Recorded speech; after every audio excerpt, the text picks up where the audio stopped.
묵상기도 드리심으로 주일 예배 하나님께 드립니다. 하나님은 영이시니 예배하는 자는 영과 진리로 예배할지니라.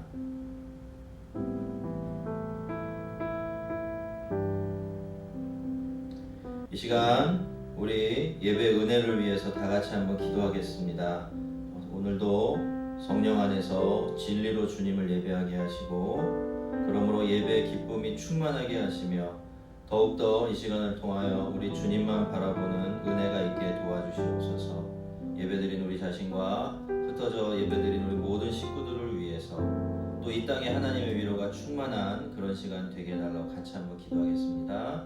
하나님 아버지 감사합니다. 오늘도 주님의 은혜 가운데 저희들을 불러 모아주시고 저희들이 이렇게 하나님의 이름을 부르며 예수 그리스도의 공로에 힘입어 하나님 앞에 나아가며 은혜와 또한 진리를 구합니다.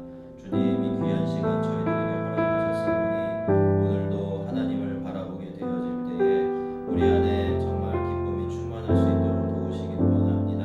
무엇보다도 성령 안에서 우리가 진리로 예배하게 하여 주시옵소서. 아버지, 그런 자를 하나님께서 찾으신다라고 하셨사오니 우리가 바로 그 예배자가 되게 하시며, 그러므로 말미암아 하나님이 이 시간이 예배의 기쁨으로 충만한 시간 되어지도록 주께서 역사해 주시기를 원합니다.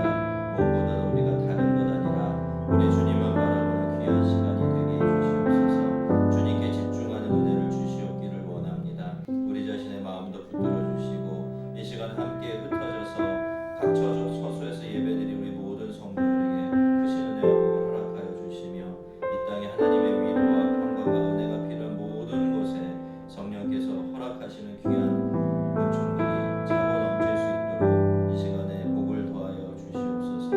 하나님, 오늘 이 시간에 예배드리는 모든 곳에서 정말 성전 문지방을 넘어 모든 하나님의 은혜들이 흘러나가는 은혜를 주시기를 원합니다. 하나님 아버지 감사합니다. 오늘도 저희들이 이렇게 하나님 앞에 예배드릴 수 있도록 도와주심을 진실로 감사드립니다.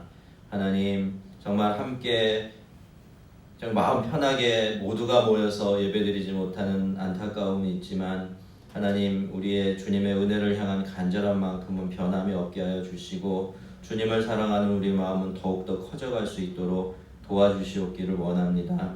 오늘도 주님 앞에 예배드릴 때 성령 안에 진리로 예배하게 하시고, 그러므로 세상은 알지 못하는 비밀한 예배의 기쁨이 충만하게 하시며 우리의 눈길과 마음이 하나님께 고정되어지는 귀한 은혜 시간 되게 하여 주시옵소서. 예수님의 이름으로 기도합니다. 아멘. 찬송가 9장 찬송하겠습니다.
사도신경으로 신앙 고백합니다. 전능하사 천지를 만드신 하나님 아버지를 내가 믿사오며 그 외아들 우리 주 예수 그리스도를 믿사오니 이는 성령으로 잉태하사 동정녀 마리아에게 나시고 본디오 빌라도에게 고난을 받으사 십자가에 못 박혀 죽으시고 장사한 지 사흘 만에 죽은 자 가운데서 다시 살아나시며 하늘에 오르사 전능하신 하나님 우편에 앉아 계시다가 저리로서 산 자와 죽은 자를 심판하러 오시리라. 성령을 믿사오며 거룩한 공회와 성도가 서로 교통하는 것과 죄를 사하여 주시는 것과 몸이 다시 사는 것과 영원히 사는 것을 믿사옵나이다. 아멘. 시편 95편 말씀 중에서 우리 함께 교독하겠습니다. 오라 우리가 여호와께 노래하며 우리의 구원의 반석을 향하여 즐거이 외치자. 우리가 감사함으로 그 앞에 나아가며 시를 지어 즐거이 그를 노래하자. 여호와는 크신 하나님이시요 모든 신들보다 크신 왕이시기 때문이로다. 땅의 깊은 곳이 그의 손 안에 있으며 하늘의 높은 곳도 그의 것이로다. 바다도 그의 것이라 그가 만드셨고 육지도 그의 손이 지으셨도다. 오라 우리가 굽혀 경배하며 우리를 지으신 여호와 앞에 무릎을 꿇자. 그는 우리의 하나님이시요 우리는 그가 기르시는 백성이며 그의 손이 돌보시는 양이기 때문이라. 아멘. 기도하시겠습니다. 천지를 만드시고 지금도 하늘과 땅을 섭리하시는 하나님 아버지께 모든 영광과 존귀를 올려드립니다. 주님, 우리는 지금도 하나님의 은혜로만 숨쉴 수 있으며 하나님의 열심으로 생명을 바라며 살아갈 수 있음을 고백합니다. 그래서 이 시간 우리가 한자리에 모여 모든 만물의 주인이시며 우리에게 은혜를 베푸시는 하나님께 영광과 찬송을 올려드립니다. 하나님, 우리에게 구원의 은혜를 베푸셔서 우리가 모순과 무질서의 세상 속에서도 하나님의 진리를 가지고 자유함을 누리며 살아갈 수 있도록 하여 주시니 감사합니다. 주님, 우리는 묶인 자였으나 당신의 은혜로 자유함을 얻었습니다. 그래서 이 땅이 가진 가난함과 부요함, 강함과 약함, 증오와 두려움, 착취와 차별에 묶이지 않으며 죄의 속박 상태에서 벗어나 하나님과의 언약 관계 속에서 평강을 누리며 살아갈 수 있게 되었습니다. 하나님, 이렇게 큰 은혜를 받은 우리가 어찌 하나님 앞에 감사하며 찬양하지 않을 수 있겠습니까? 주님, 우리는 하나님을 향한 감사와 사랑을 가지고 있지만 그럼에도 이 땅에서 때때로 죄를 지으며 살아갑니다. 우리 마음 안에는 여전히 잔혹한 미움과 시기, 질투가 있으며 다른 사람의 것을 탐하는 탐욕이 있습니다.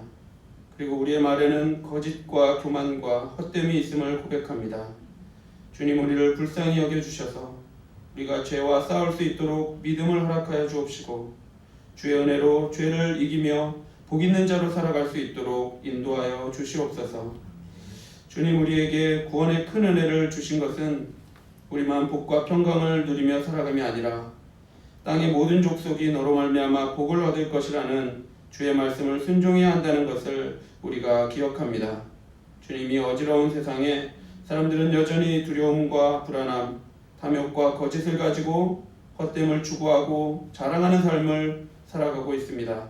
그들의 삶에는 예수 그리스도의 빛이 없으며 그래서 평강이 없습니다.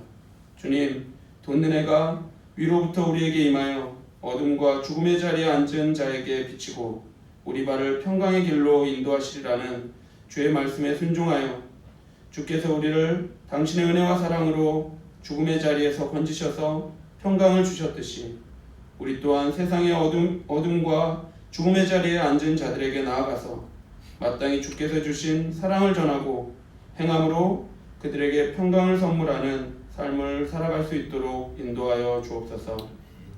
주님, 이 땅을 불쌍히 여겨 주시옵소서. 이 땅은 전례 없는 전염병으로 인해 고통을 당하고 있습니다. 주님, 우리가 이 고통과 고난의 원인을 모두 알 수 없지만 우리가 아는 것은 이때 우리가 하나님 앞에 겸손해야 하며 이 고통 속에서 건져주실 분은 하나님 아버지 한 분이라는 사실입니다.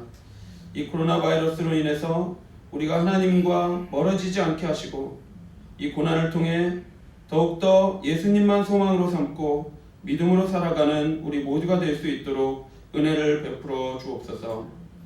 또한 이 고난의 시간에 이 또한 지나가리라는 말씀을 기억함으로 겸손과 용기를 가지고 살아갈 수 있도록 인도하여 주옵소서.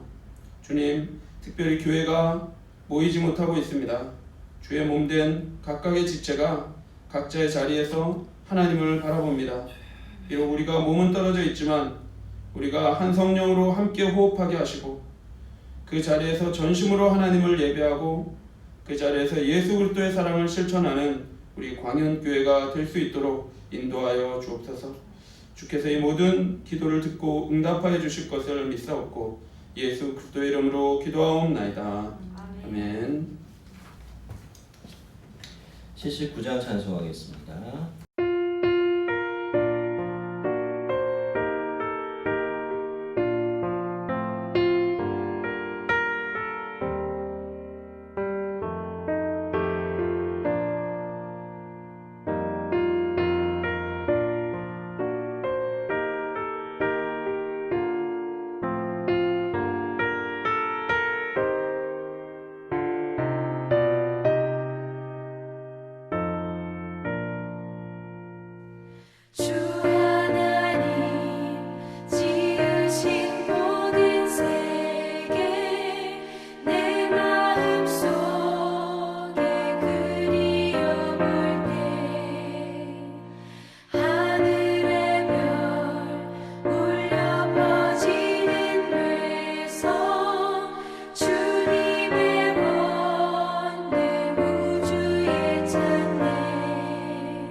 내 주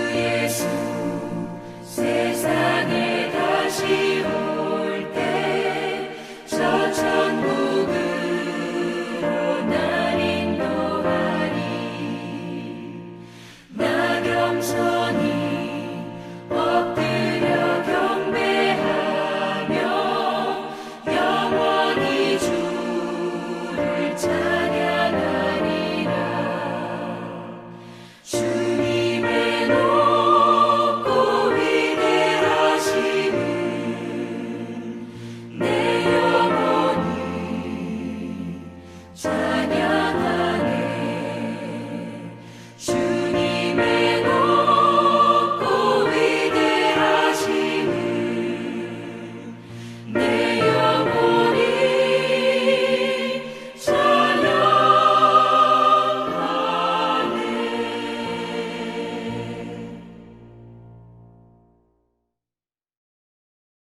오늘 살필 하나님 말씀은 히브리서 3장 7절부터 19절 말씀입니다. 그러므로 성령이 이른 바와 같이 오늘 너희가 그의 음성을 듣거든 광야에서 시험하던 날에 과욕하였던 것 같이 너희 마음을 완고하게 하지 말라. 거기서 너희 열조가 나를 시험하여 증언하고 40년 동안 나의 행사를 보았느니라. 그러므로 내가 이 세대에게 노하여 이르기를 그들이 항상 마음이 미혹되어 내 길을 알지 못하는도다 하였고 내가 노하여 맹세한 바와 같이 그들은 내 안식에 들어오지 못하리라 하였다 하였느니라. 형제들아 너희는 삼가 혹 너희 중에 누가 믿지 아니하는 악한 마음을 품고 살아계신 하나님에게서 떨어질까 조심할 것이요 오직 오늘이라 일컫는 동안에 매일 피차 권면하여 너희 중에 누구든지 죄의 유혹으로 완고하게 되지 않도록 하라. 우리가 시작할 때 확신한 것을 끝까지 견고히 잡고 있으면 그리스도와 함께 참여한 자가 되리라. 성경에 일러스되 오늘 너희가 그의 음성을 듣거든 경노하시게 하던 것 같이 너희 마음을 완고하게 하지 말라 하였으니 듣고 격노하시게 하던 자가 누구냐? 모세를 따라 애굽에서 나온 모든 사람이 아니냐? 또 하나님이 40년 동안 누구에게 노하셨느냐? 그들의 시체가 광야에 엎드러진 범죄한 자들에게가 아니냐? 또 하나님이 누구에게 맹세하사 그의 안식에 들어오지 못하리라 하셨느냐? 곧 순종하지 아니하던 자들에게가 아니냐? 이로 보건대 그들이 믿지 아니함으로 능히 들어가지 못한 것이니라. 아멘.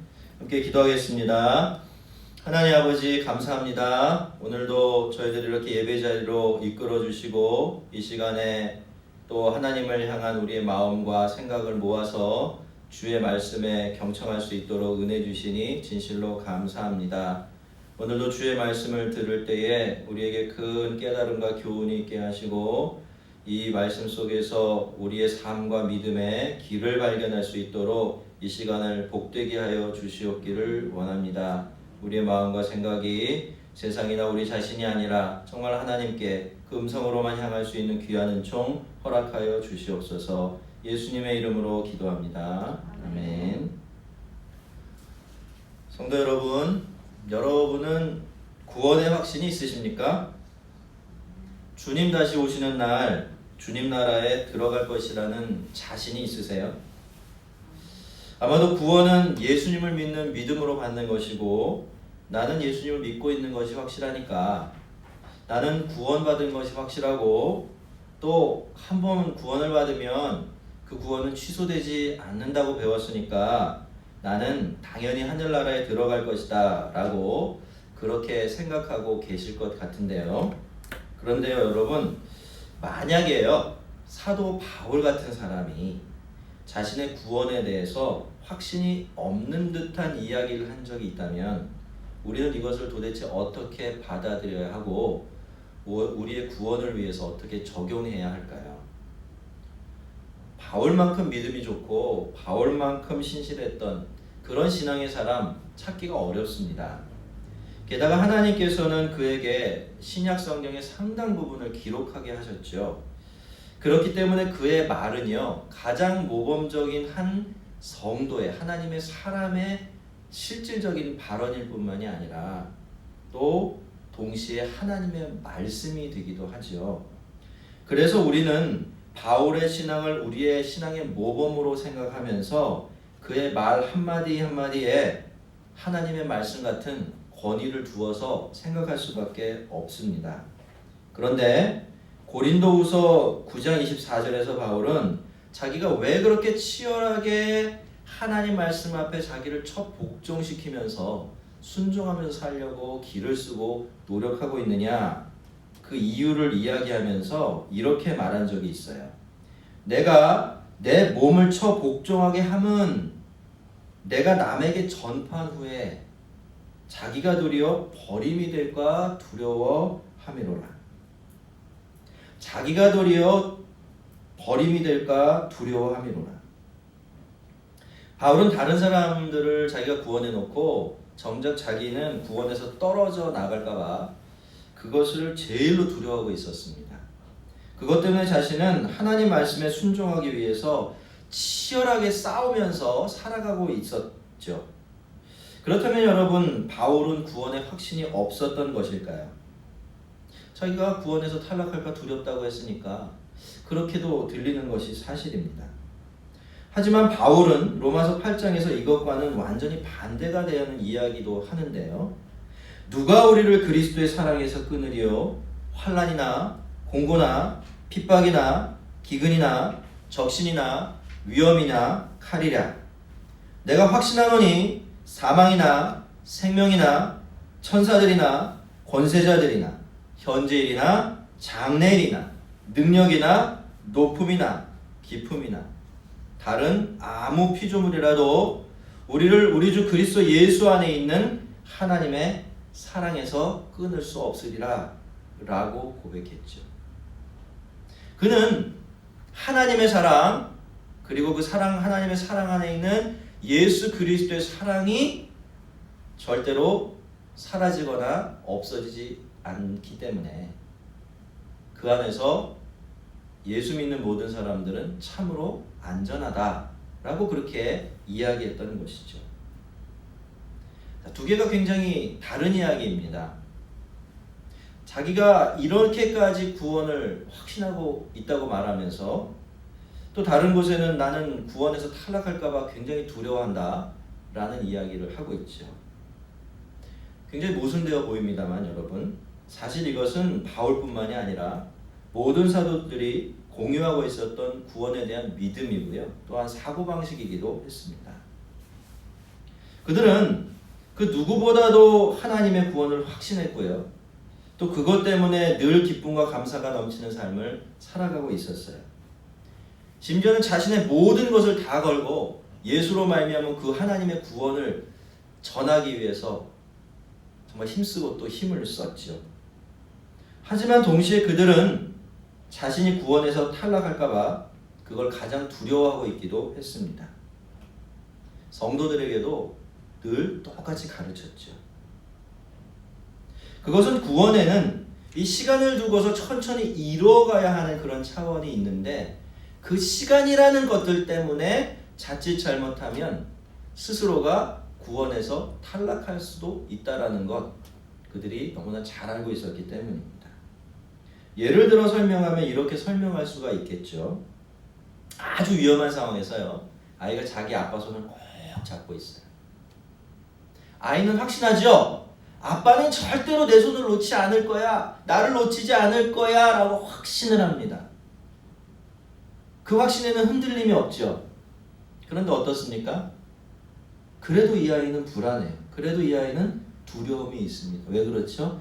아버지는 자기 손을 놓지 않을 것 분명하지만 자기는 아버지의 손을 놓칠 수 있다는 것 잘 알고 있기 때문이죠. 그래서 이 아이가 자신의 부족함과 연약함을 분명히 인식하고 있으면 있을수록 사실은 이러한 두려움도 커질 수밖에 없게 되어지는 것입니다. 바로 이 가능성 때문에 두려움이라는 게 생기는 것이죠. 그래서 이 바울을 비롯한 모든 사도들은 자신의 구원을 확신하고 있으면서도 자신이 또한 구원에서 떨어져 나갈까 봐 두려워하면서 살 수밖에 없었던 겁니다. 여러분, 이건 불신앙이 아닙니다. 이것은 오히려 구원받은 성도들에게는 반드시 있어야 하는 아주 건강한 두려움이에요. 구원받은 성도들은 하나님에 대해서는 확신합니다. 하나님이 능력이나 신실하심이 부족해서 우리를 구원하시는 일에 실패하실 일이 없을 것이다라는 그런 일은 절대로 일어날 수 없다라는 것 분명히 알고 있습니다. 하지만 자기에 대해서는 그렇지가 않은 거죠. 자기에 대해서는 확신할 수가 없고 그래서 늘 두려운 구석을 가지고 있는 겁니다. 신랑이 올 것은 의심치가 않아요. 신랑은 반드시 아침이 밝기 전에 올 겁니다. 그러나 내가 그 신랑을 맞이하지 못할까 봐 두려워하는 것이죠. 그래서 기름을 준비해 놓았으면서도 밤잠을 자지 못하고 그 신랑을 기다리게 되는 겁니다. 성도들의 영적인 긴장은 바로 이러한 두려움에서 나오는 것이고요. 이 긴장이 있어야만 우리는 우리를 하나님의 백성답고 백성다운 아름답고 거룩한 삶으로 이렇게 스스로 이끌어갈 수가 있고, 그렇게 살다가 우리 주님을 영광 가운데 만나뵐 수가 있습니다. 오늘 본문에서 히브리서 기자는 광야에서 이스라엘 백성들이 경험했던 아주 비참한 실패를 예로 들면서 아무런 긴장도 두려움도 없이 신앙생활하고 있는 성도들을 정말 엄하게 경고하고 있습니다. 그들은 자기들의 구원을 따놓은 당상으로 생각하고 있었어요. 그러니까 그들에게는 과거의 구원도 있고 미래의 구원은 있었지만 현재 구원받은 삶이 생략되어 있었던 거예요. 현재 구원받은 삶과 미래의 이 구원의 현재 구원받은 삶은 과거에 시작된 구원의 시작과 미래의 구원의 완성을 연결시켜주는 유일한 고리의 역할을 하는 것인데, 그런 것이 없었기 때문에 이것은 절대로 이래도 좋고 저래도 좋은 문제가 아니었던 겁니다. 6절에서 기자는 예수님을 하나님의 집을 맡은 아들이라고 이렇게 말하면서, 그렇기 때문에 우리가 예수님에 대한 소망과 확신을 굳건하게 잡고 있으면 그의 집이다 이렇게 말했는데요. 오늘 본문의 교훈도 거기서 이어지고 있습니다. 자, 그렇다라고 한다면 예수님의 백성들은 당연히 예수님의 말씀을 듣고 거기 순종해야만 한다 라고 말해주기 위해서 그 옛날 이스라엘 백성들의 실패의 이야기를 끄집어냈던 것이죠. 왜냐하면 그들의 그 안타까운 이야기는 어느 시대 어느 성도들에게나 동일하게 반복될 수 있다는 것, 이 히브리서 기자가 잘 알고 있었기 때문입니다. 그러므로 성령이 이르신 바와 같이 오늘 너희가 그의 음성을 듣거든 광야에서 시험하던 날에 거역하던 것 같이 너희 마음을 완고하게 하지 말라. 히브리서 기자가 인용하고 있는 것은 시편 95편에 나오는 내용 중에서 광야에서 이스라엘의 영적인 실패에 대해서 말하는 그런 부분인데요. 그는 우선 이 이야기가 옛날 조상들의 이야기가 아니라 성령님께서 오늘 너희에게 들려주시는 하나님의 말씀이라는 것을 분명하게 상기시켜 주면서 자신의 이야기를 시작하고 있습니다. 성도 여러분, 바로 이것 때문에 성경에 기록된 하나님의 모든 말씀들은 시대와 상황을 초월해서 하나님께서 하나님의 백성들에게 들려주시는 오늘을 위한 하나님의 음성이 될 수 있습니다. 사실 그렇지 않다고 한다면 설교라는 것만큼 우스운 일도 없어요. 왜냐하면 설교자는 한 사람이죠. 말해지는 것도 하나예요. 그런데 그 설교를 듣는 사람들은 다수일 뿐만 아니라 저마다 다 다른 상황 속에서 살고 있지요. 그러니 이건 뭐가 안 맞아도 한참 안 맞는 일이 될 수밖에 없습니다. 그럼에도 불구하고 지금까지 강단에서 선포된 설교들이 모든 사람들에게 은혜를 전하고 하나님의 뜻을 알리는 최고의 도구가 될 수 있었던 것은 성령님께서 그때마다 성경과 설교자를 통해서 각 교회와 각 성도들에게 늘 말씀하고 계시기 때문입니다. 여러분, 우리는 설교를 들을 때마다 늘 이 은혜와 역사를 믿으면서 선포되는 말씀에 귀를 기울여야 합니다. 때로 성경 말씀이 별 의미 없이 다가올 때도 있지요. 선포되고 있는 설교가 나와는 별 상관이 없이 들려질 때도 있습니다. 하지만 여러분, 그때도 성령님께서는 우리 각자에게 말씀하고 계시고요. 그 말씀을 통해 나에게 하나님의 은혜와 진리를 전달해주고 계십니다. 그래서 이 설교 시간이라는 것은요, 자기가 원하는 이야기를 듣는 시간이 되면 안 되는 거죠. 이 시간은 하나님께서 나에게 그리고 교회하고 싶어 하시는 말씀을 듣는 시간입니다. 설교는 그럴 때라야 비로소 오늘 우리를 위한 복이 되고 은혜가 되는 것입니다. 그래야 그 시간은 성령님께서 들려주시는 하나님의 음성을 들을 수 있는 시간으로 복되게 사용될 수 있는 겁니다. 그렇다면 여러분, 오늘 그 성령님께서 우리에게 들려주시는 하나님의 음성을 우리가 들을 때 우리는 우리의 마음이 어떻게 되도록 그냥 내버려 두면 안 될까요? 우리는 무엇으로부터 우리의 마음을 잘 지켜내야만 할까요? 우리는 무엇보다도 우리의 마음이 완고해지도록 내버려 두면 안 됩니다. 말씀이 들려오는데도 마음을 더 단단하게 만들고요. 이런 일이 없을 것 같지만 아주 비일비재하다는 걸 알고 계실 겁니다. 고집스럽게 만들면 안 돼요. 그 말씀이 아무리 잘하는 익숙한 말씀이라고 하더라도 그걸 그저 그렇게 식상하게 들으면 안 될 것이고, 또 나의 잘못을 꾸짖거나 내가 내려놓기 힘든 그것 포기하라고 요청하는 그런 말씀이 들려올 때도 그 말씀 앞에 귀를 막고 고집을 부리면 안 되는 것이지요. 오늘 본문에는 그 내용이 생략되어 있습니다만 히브리서가 인용하고 있는 시편 95편으로 가보면요, 시편은 우리가 하나님을 찬양해야만 하는 이유를 그는 우리의 하나님이시여 우리는 그의 기르시는 백성이며 그의 손이 돌보시는 양이기 때문이다 라고 그렇게 이야기하고 있어요. 그리고 나서 오늘 너희가 하나님의 음성을 듣거든 너희 마음을 완낙하게 하지 말라 라고 이야기하는 거죠. 성도 여러분, 왜 우리가 하나님의 음성이 들려올 때 우리는 그 음성 앞에서 우리의 마음을 굳게 만들면 안 되지요? 이유가 뭐죠? 우리는 하나님의 백성이기 때문입니다. 우리는 목자 되신 하나님께서 기르시고 돌보시는 그분의 양이기 때문이죠. 하나님의 백성이 하나님 말씀 앞에서 마음을 완악하게 하고 그 말씀에 순종하지 않는다면 그건 하나님을 향한 명백한 반역이 될 겁니다. 양이 목자의 음성을 들으면서도 고집을 부리고 자기가 가야 할 길로 가려고만 한다면 그건 결국 스스로를 망하게 하는 일이 되겠지요.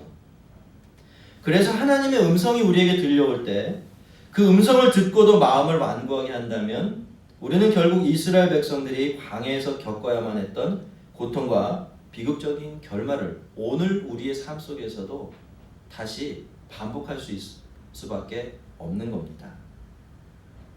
하나님께서 이스라엘 백성들을 애굽에서 건져내신 다음에 그들을 광야로 이끌어내셔서 가까이 갈 수 있는 길을 좀 멀리 돌아가게 하신 것은요, 그들을 테스트하기 위한 것이었습니다. 하나님께서는 광야에서도 늘 모세를 통해서 말씀을 들려주셨고 그 말씀으로 그들을 인도해 가셨죠. 300만 명이 넘는 어마어마한 사람들의 생활을 매일매일 완벽하게 책임져 주셨습니다. 그런 식으로 광야에 있을 때라도, 비록 광야에 있지만 그때라도 하나님의 말씀을 믿고 순종하면 얼마든지 풍성하고 평안하게 살아갈 수 있다라는 실질적인 가능성을 가르쳐 주셨던 겁니다. 하지만 그들은 그 광야에서 하나님을 시험했고 하나님을 거역했습니다. 그래서 그 광야가 마사가 되게 했고 또 무리바가 되게 했죠. 그래서 광야는요, 원래 하나님께서 그들을 훈련하는 믿음의 연병장으로 계획해 놓았던 것이지만 안타깝게도 이스라엘 백성들이 하나님의 인내심을 시험하는 그런 반역의 장소가 되어버리고 맙니다. 성도 여러분, 광야는요 늘 언제나 그런 곳입니다. 거기는 먹을 것도 없고요, 거기는 물도 없습니다. 거칠고 황량하기만 하지요. 도대체 어디로 가야 하는지 방향조차 제대로 정하기가 너무나 어렵습니다. 하지만 그렇기 때문에 광야는 언제나 우리가 얼마나 하나님의 말씀을 믿고 있으며 또 그 말씀에 순종하는가 하나님께서 우리를 테스트하시는 시험장이 됩니다. 거기서 하나님은 우리의 믿음을 달아보시고 훈련해 가시는 것이지요. 하지만 여러분, 광야는 거기가 정말로 아무것도 없는 하나님만 계시는 그런 곳이기 때문에 하나님께서 정말로 우리의 모든 것이 되어주시는 분이심을 가장 명백하게 경험하고 확실하게 배울 수 있는 최고의 장소가 되기도 합니다. 그런데 이런 광야에는 늘 하나의 위험성이 있습니다. 위험한 부작용이 있어요. 그것은 이 광야가 늘 광야에 있는 우리의 마음을 완고하게 만든다는 겁니다. 광야는 그 거칠음과 그 부족함을 하나님의 부재와 무능력함의 증거로 여기도록 우리를 속이는 거죠. 그래서 자칫하면 광야는 우리가 하나님을 만나고 또 하나님께서 우리의 믿음을 연단하시는 귀한 곳이 아니라 우리가 하나님의 인내심을 시험하고 하나님을 거역하는 그런 것이 되기가 굉장히 쉽습니다. 그러니 여러분, 우리가 광야에 있다라고 생각되어질 때일수록 그 광야가 우리의 마음을 완고하게 만들지 않도록 더 많이 조심해야 하는 것입니다. 이스라엘 백성들이 하나님을 시험하고 거역했기 때문에 하나님은 그들을 다시 광야로 이끌어내셨죠. 단기 코스에 완전히 낙방을 했기 때문에, 낙제를 했기 때문에 하나님은 어쩔 수 없이 장기 교육 과정으로 끌고 들어가실 수밖에 없으셨던 것입니다. 그래서 40년 동안의 광야 생활은 하나님께서 이스라엘 백성들을 징계하시는 그런 안타까운 시간들로 채워질 수밖에 없었지만요, 그동안에도 하나님의 기적 같은 은혜는 매일매일 계속되었죠. 40년 동안 먹을 것, 마실 것, 입을 것이 떨어진 적이 없었고 매일매일 하늘에서는 메추라기와 만나가 떨어졌죠. 그리고 아무도 그들을 건드리지 못하게 하나님께서 언제나 막아주셨습니다. 하지만 여러분 어떻습니까? 그 40년 동안에도 이스라엘 백성들은 달라진 것이 하나도 없었습니다. 하나님께서 40년 동안이나 당신의 말씀을 들려주셨고 그 말씀 그대로 행하셨는데도 그들은 도무지 그렇게 말씀하시는 하나님, 그리고 하나님의 그런 말씀 믿으려고 들지를 않았던 겁니다. 그들이 항상 마음이 미혹되어 내 길을 알지 못하는도다. 이것이 40년 동안 하나님께서 그들을 지켜보신 다음에 내리신 결론이었는데요. 이스라엘 백성들은 여러분 몇 번 실수로 그런 길을 갔던 게 아니에요. 그들의 마음은 항상 다른 곳으로 향하고 있었고 쏠려 있었고, 그래서 40년 동안이나 광야 속에 늘 뚫려 있었던 그 복된 하나님의 길을 단 한 번도 알아보지를 못했던 겁니다. 여러분 그런 말이 있죠. 하나님은 오래 참으시지만 그저 참지는 않으신다라는 말이 있습니다. 참 무서운 말인데요. 안타깝게도 그런 순간이 왔습니다. 하나님께서는 이제 크게 노하시면서 그들은 내 안식에 들어오지 못할 것이라고 맹세까지 하신 것입니다. 우리는요, 이스라엘의 광야 생활을 생각할 때 이 광야 생활 자체만 이렇게 집중하기가 되게 쉬워요. 그게 고난으로 가득 차 있었고 우리에게도 이렇게 좀 실존적으로 적용되는 부분이 많기 때문에 자꾸 광야에만 집중되는 그런 습성이 있습니다만, 실제로 여러분 이스라엘 백성들이 하나님이 그들에게 주시고자 하시는 그 안식에 들어가지 못하는 것보다 그들에게 일어날 수 있었던 심각한 사건은 없었습니다. 그것이야말로 성도가 맞이할 수 있는 가장 비극적인 결론이기 때문이에요. 여기 나오는 하나님의 안식에 들어간다라는 말은요, 구체적으로 말하면 하나님의 약속의 땅에 들어간다라는 뜻이 돼요. 그러니까 하나님께서 아브라함 때부터 약속해 오셨던 그 땅에 들어가서 하나님이 왕 되어 주시는 하나님의 샬롬이 가득한 삶을 살아가게 된다라는 것을 말하지요. 그래서 안식에 들어가지 못한다라는 이 말씀은요, 단순히 약속의 땅에 들어가지 못한 채로 죽는다라는 말이 될 뿐만이 아니라 하나님께서 하나님의 백성들에게 주시는 그 부요함과 평안에서도 제외될 수밖에 없다, 그런 의미를 가지고 있어요. 예수님께서 말씀하시는 대로 바깥 어두운데 내어 쫓겨 이를 갈며 울게 된다는 뜻이 되는 겁니다. 그런데 여러분 이 이야기는요, 옛 이야기가 아니죠. 성령님께서 오늘 우리에게 들려주시는 하나님의 음성입니다. 여러분 우리도 하나님이 약속하신 안식에 들어가지 못하게 될 수도 있습니다. 이 세상에서 하나님께서 왕 되어주시는 그 놀라운 복을 누리지 못하게 되는 것은 물론이고요, 영원한 나라에 들어가야만 누릴 수 있는 참되고 영원한 안식도 놓쳐버리게 될 수가 있는 겁니다.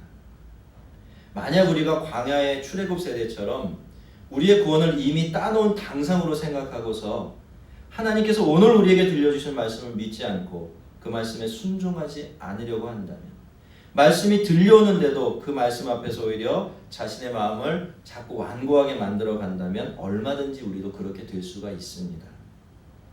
이제 히브리서 기자는 마지막으로 다시 한번 시편 95편으로 돌아가서 우리에게 3번 반문하고 있습니다. 하나님의 말씀을 듣고 경노하게 하는 자가 누구냐? 모세를 따라 애굽에서 나온 모든 사람이 아니냐? 안타깝지만 그게 사실이었습니다. 하나님께서 이스라엘 백성들을 애굽에서 건져내셨어요. 그냥 건져내신 것이 아니죠. 그렇게 하기 위해서 하나님은 정말 보면서도 믿기 힘든 10개의 재앙을, 기적을 쏟아 부어주셨고요, 홍해를 걸어서 건너게 하는 어마어마한 일을 행하셨습니다. 모든 일들이 다 하나님께서 미리 말씀하신 대로 된 것이지요. 하지만 그들은 모두가 다 약속이나 한 것처럼 약속의 땅을 주시겠다고 하신 하나님의 약속 믿지 않았습니다. 그 엄청난 기적들을 전부 다 경험하고 이제 그 약속의 땅으로 들어가기만 하면 되는데 가나안 족속을 너무나 많이 두려워한 나머지 하나님을 원망하면서 다시 애굽으로 돌아가겠다고 고집을 부리기 시작합니다. 그래서 하나님이 격노하셨던 거죠. 기자는 또다시 반문합니다. 또 하나님이 40년 동안 누구에게 노하셨느냐? 그들의 시체가 광야에 엎드러진 범죄한 사람들이 아니냐? 출애굽 세대는 하나님의 기적적인 구원을 경험했습니다. 그럼에도 불구하고 하나님과 하나님의 말씀을 믿지 못했고 그래서 결국 40년의 광야 유배 생활을 하게 되었죠. 하지만 그 40년 동안 하나님의 진노가 얼마나 엄한지를 계속 경험하면서도 그들은 계속해서 범죄와 반역을 자행했습니다. 그래서 결국 그들은 모두 광야의 주검이 되어서 마지막을 맞이하게 되죠. 이제 기자는 마지막으로 또 한 번 반문합니다. 또 하나님이 누구에게 맹세하사 그의 안식에 들어오지 못하리라 하였느냐? 곧 순종하지 아니하던 자들에게가 아니냐? 여러분 원래 다 아시겠지만 하나님께서 이스라엘 백성들을 애굽에서 건져내신 것은 광야에서 죽게 만들기 위한 것이 아니었어요. 하나님은 그들을 다 약속의 땅으로 인도에 들여서 거기서 하나님이 되어주신 왕이 되어주시는 정말 복된 삶 선물하려고 그들을 애초에 애굽에서 건져내셨던 것이죠. 그런데 여러분 어떻게 했습니까? 그들은 하나님께 순종하지 않았어요. 이게 무슨 뜻인가요, 여러분? 우리가 하나님께 순종하지 않는다라는 말이 무슨 뜻일까요? 이거 하나님의 백성이 되게 거절한다는 뜻이에요. 하나하나의 말을 무시한다는 뜻이 아닙니다. 왜냐하면 하나님은 왕이시잖아요. 왕의 말은 곧 법이에요. 그 말을 거부한다는 건 나는 왕의 백성이 되기 싫다라는 뜻이 됩니다. 그래서 하나님은 이들에게 여러분 왕이 줄 수 있는 안식을 선물할 수가 없었어요. 왜냐하면 이 안식이라는 것은 하나님이 왕 되어 주실 때 그 왕 되어 주심을 받아들이고 그 하나님께 순종하며 살아가는 하나님의 백성들만이 누릴 수 있는 것이기 때문이죠. 성도 여러분, 성도들은 자칫하면 맹목적인 낙관주의에 빠질 수가 있습니다.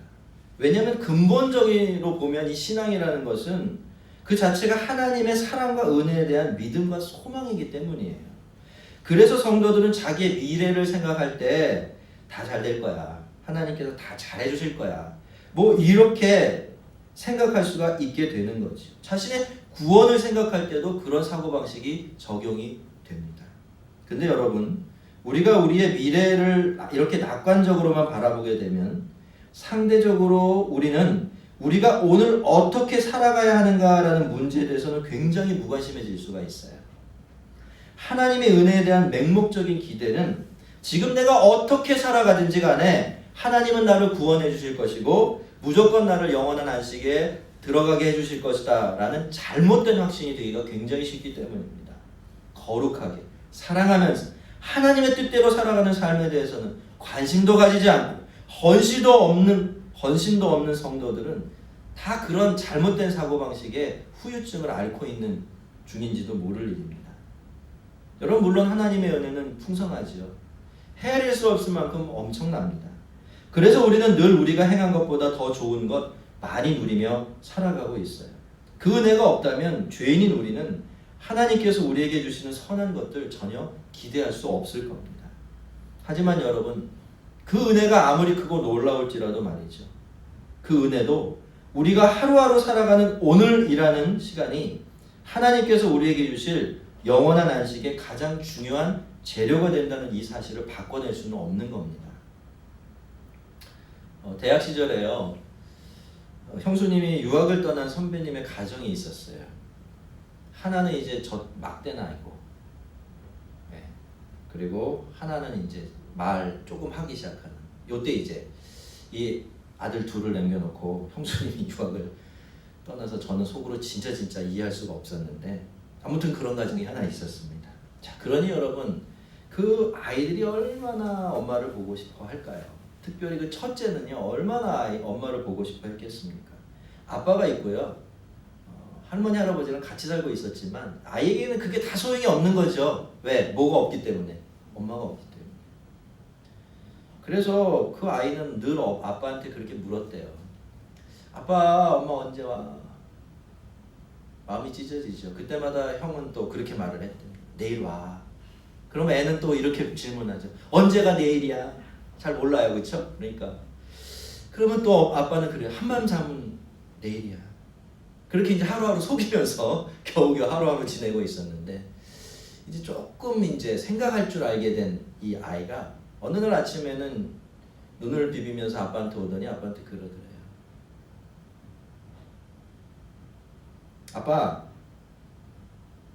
오늘이 내일이야? 아닌가? 오늘은 오늘인가? 이러고 이제 다시 자기 방으로 가더래요. 아직 시간 개념이라는 게 없었던 어린아이의 입에서 나온 참 우리 마음을 아프게 하는 그런 이야기이지만, 사실 이 말 속에는 우리가 하나님께서 주신 인생을 살아가는 성도로서 좀 생각해 봐야 될 아주 중요한 진리 하나 숨어 있는 것 같습니다. 그것은 우리가 살 수 있는 시간이라는 것이 실제로는 오늘, 현재라는 시간밖에 없다는 것이죠.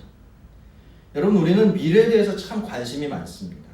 안 그런 것 같아도요, 다들 미래에 대한 소망으로 살아가고 있어요. 그래서 그 미래가 어두운 색으로 채색되어 있다라고 생각되어질 때는 굉장히 불안해하고 절망스러워합니다. 하지만 여러분, 앞서 말씀드린 것처럼 엄밀하게 말하면 미래라는 시간은 우리의 시간이 아니에요. 미래는 온전히 하나님께 속한 시간입니다. 사람은 누구를 막론하고 오늘이라는 시간, 지금이라는 순간만을 살아갈 수밖에 없기 때문입니다. 그리고 그 미래는 오늘이라는 시간, 그리고 현재라는 씨앗에서 열려지는 열매예요. 지금 내가 내딛고 있는 한 걸음 한 걸음이 이어져서 도착하게 되는 아직은 정해지지 않은 어떤 장소라고 표현할 수도 있을 것 같습니다. 여러분, 그렇기 때문에 오늘이 없으면 내일도 없죠. 지금과 상관없는 미래란 있을 수가 없는 겁니다. 그래서 비록 내일은 우리가 미래라고 부르는 그 시간은 우리의 시간이 아니지만, 그렇게 우리는 오늘이라는 시간, 지금이라는 이 순간을 쌓아 올려서 우리가 맞이하게 될 미래를 조금 더 선하고 복되게 준비하고 살아갈 수는 있는 겁니다.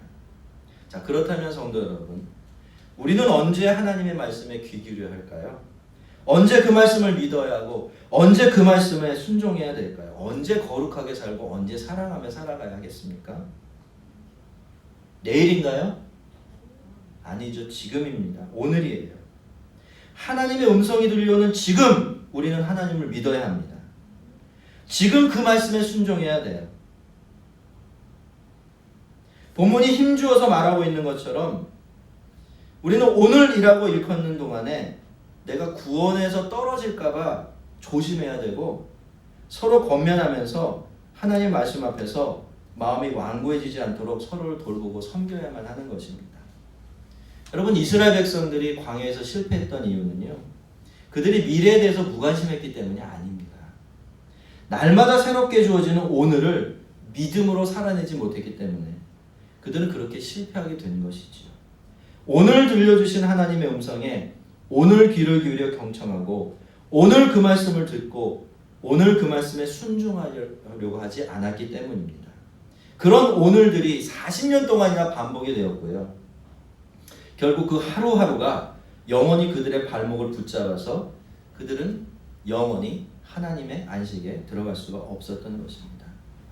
성도 여러분, 성령께서 오늘 광야를 여행하는 우리들에게 하나님의 음성을 들려주실 때 절대로 그 말씀이 어떤 말씀이든지 간에 여러분의 마음을 완고하게 하지 마시기를 바랍니다. 오늘 우리는 그 말씀에 귀를 기울여야 합니다. 오늘 그 말씀을 믿고 오늘 그 말씀에 순종해야 합니다. 오늘 우리가 성령께서 들려주시는 그 하나님 말씀에 귀를 열고 삶을 열 때 우리는 영원한 안식에 넉넉히 들어가게 될 것입니다. 올 한 해도 우리는 다양한 모양으로 우리를 찾아오는 오늘들을 계속해서 맞이하게 될 겁니다. 하지만 우리가 어떤 오늘들을 만나게 되더라도 오늘이라고 일컫는 동안에는 우리에게 들려주시는 우리 목자의 음성에 귀 기울이시고 그 음성을 따라 믿음과 순종의 발걸음을 내디디시기를 바랍니다. 그 발걸음이 우리를 영원한 안식으로 이끄는 복된 발걸음 되도록 말이죠. 우리 모두가 늘 성령님께서 들려주시는 하나님의 음성 앞에 마음을 부드럽게 하여 들음을 믿음으로, 그 믿음을 순종으로 옮겨내는 겸손하고 또 신실한 하나님 나라 백성이 되어서 영원한 안식에, 하나님께서 우리에게 주시겠다고 약속하신 그 영원한 안식에 넉넉하게 들어가는 복을 누리게 되기를 주의 이름으로 축원합니다. 우리 같이 한번 기도하겠습니다. 첫 번째로 우리에게 언제나 새롭게 살아갈 수 있는 오늘을 주심에 감사를 드리십시다. 두 번째로 언제나 우리 귀에 하나님의 음성이 들려오게 하시고 그 음성 앞에서 부드럽고 겸손한 마음이 되게 하소서 기도하고요. 세 번째로 오늘 믿게 하시고 오늘 순종하게 하소서. 그러므로 영원한 안식에 넉넉하게 들어가는 은혜와 복 허락하여 주시옵소서. 우리 같이 한번 기도하겠습니다. 하나님 아버지 감사합니다. 하나님 우리가 그렇게 해주시는 것, 이 시간 하나님께서 우리에게 새로운 주님으로 감사합니다. 그 하루하루를 살아가는 동안 오늘과 새로운 주님을 얻을 수 있습니다. 그러므로 하나님께 영원을 주님께 나눠주셔서 다시 한번 When I feel lost and alone, so far from home, sometimes when I am lost in the dark, there is a light that shines, grace so much greater than all of my failure. 하나님 아버지 감사합니다. 하나님께서 왜 현재라는 시간을 우리에게 허락하고 계신지 하나님 그 사실을 다시 한번 깨닫고 또 알게 하심을 진실로 감사합니다. 오늘이 영원으로 이어지는 시간이어서 하나님은 오늘을 우리에게 허락하고 계신 줄로 믿습니다. 주님, 이 하루가 쌓이고 쌓여서 우리의 영원한 영광의 미래가 되어짐을 우리가 잊지 아니하게 도와주시고 히브리서 기자가 우리에게 권면하고 있는 것처럼 오늘이라고 부르는 모든 시간들 속에서 하나님 말씀 앞에 귀 기울이게 하시고 듣게 하시고 순종하게 하시고 믿게 하여 주시옵소서. 그래서 그 모든 시간들의 끝에 영원히 이어지는 오늘을 넉넉히 맞이하는 귀한 은총 허락하여 주시옵소서. 오늘도 우리에게 이 하루를 주시고 이 하루 살게 하심에 감사를 드리며 예수님의 이름으로 기도드립니다. 아멘. 교회 소식 잠깐 전해드리겠습니다. 잘들 지내고 계시지요, 여러분? 다들 그럴 줄 믿습니다. 주중에 더러더러 전화도 주시고 안부도 물어주셔서 감사를 드리고 저도 여러분 목소리 들어서 너무나 감사하고 기뻤습니다. 볼 때하고 보지 않을 때하고 참 많이 다르지만 보나 보지 못하나 동일한 삶 잘 살아내시고 오히려 더 자신을 지키기 위해서 애쓰시기를 바랍니다. 다음 주일 그러니까 1월 10일부터 교회 모든 예배와 모임이 정상이 됩니다. 기억해 놓으셨다가 착오 없으셨으면 좋겠고요. 혹시라도 변동사항이 있으면 그때그때 또 단톡방을 위해서 통해서 알려드리겠고요. 다음 주일에 대면 예배가 가능할 경우에는 다음 주일을 신년주일로 드리겠습니다. 특별히 말씀을 드린 것처럼 대면 예배가 불가능해질 경우에는 늘 비대면 예배용 영상을 활용하셔서 가정에서라도 꼭 자녀들과 함께 예배드리는 일 잊지 말아주시기를 부탁을 드리고 이럴 때일수록 더 성경 가까이 하시고 더 많이 기도하셔서 신앙 관리에 많이 힘써 주시기를 바랍니다. 어렵다는 건 압니다. 저도 해보니까 참 어렵더라고요. 그렇지만 그럴 때일수록 정신 바짝 차리지 않으면 뒷걸음질 칠 수밖에 없으니까 열심히 애써주시기를 바랍니다. 찬송가 623장 함께 부르겠습니다.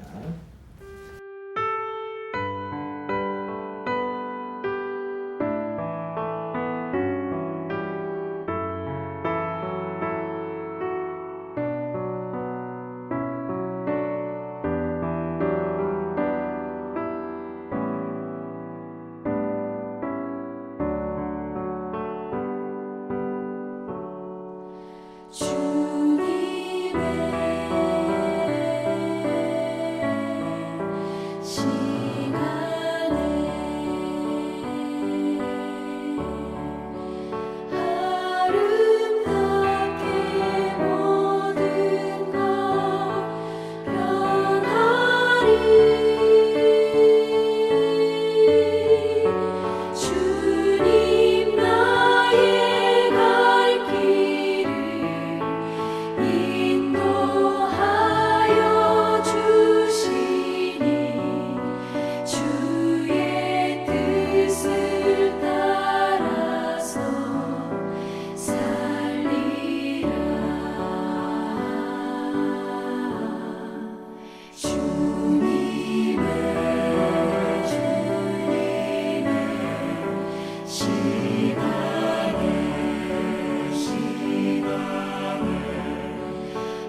아름답게 모든 것 변하리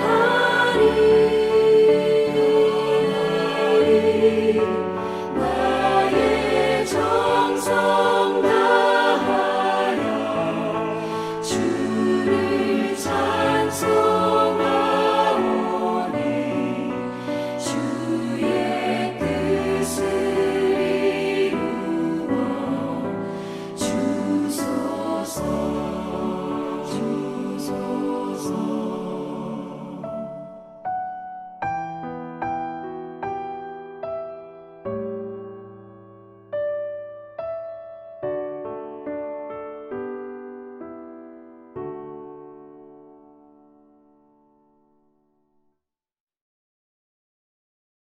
기도하겠습니다.